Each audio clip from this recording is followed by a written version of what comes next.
Hello mga sisi, good morning. Panibagong araw, panibagong linis na naman. Yes, mga sisi, kasama na yan sa ating daily routine as a full-time mom. By the way, tapos na pala kami kumain ng breakfast dyan ni Junaki. So, linis time na tayo mga sisi. Tayo na at magwalis at tagalinis ng bahay kasi why not? Char. First video ko nga pala ito mga sisi, kaya pagbigyan nyo na. Hindi ko pa masyadong alam ang mag-video kaya pagtyagaan muna. Nakatira pala kami sa bahay nila Habi, kaya galaw-galaw rin para peace ang lahat. Char. Wala na pala si Habi sa mga oras na yan. Kasi pumasok na siya sa work para sa future. Future daw. Buti nga at mabait sa akin si Lord at binigyan niya ako ng mabait na asawa at mabait na biyanan. Binagyan ko nga pala ng sabon at Sunrox na puti itong tubig na ginamit ko sa pagmamap para mawala ang germs sa sahig. Pagkatapos nga nating magmap mga sisi ay oras na para paliguan na rin natin ang anak natin. At yan, nakaligo na siya. Ang bango-bango na.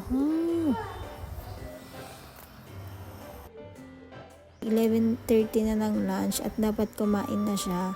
Nauuna kasi siyang kumain mga sisi para pagkatapos niyang kumain kami naman ang kakain na.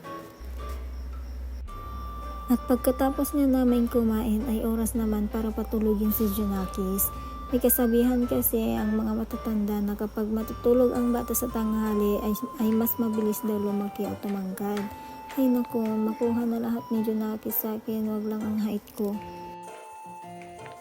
So after 3 hours na tulog, nagising na si Junakis at nagugutom daw siya. Kaya nagpabili kami kay Habi ng merienda. Yung panada pala ang binili ni Habi kasi yun yung kinikrave namin ni Junakis. Tara, kain po tayo. Mapal yan. Nagme-merienda tayo mga sisi. Sinabay na natin manood ng favorite anime natin. Yes, One Piece mga sisi ko. Nasa 706 episodes na tayo. Oy, at least hindi ko in-skip. Habol tayo sa latest episode mga sisi.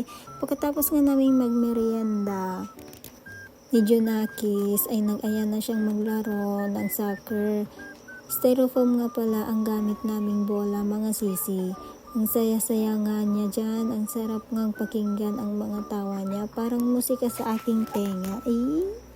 Pero ang mga bata talaga pag naglaro parang hindi napapagod.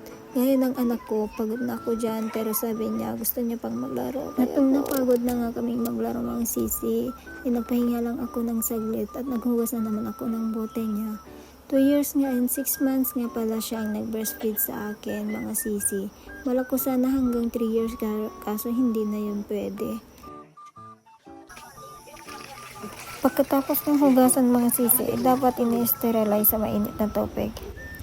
Dinner time na nga mga sisi at nauna nang kumain sa Junakis kasi medyo late kaming kumakain kaya hindi pwedeng malate kumain ang mga bata.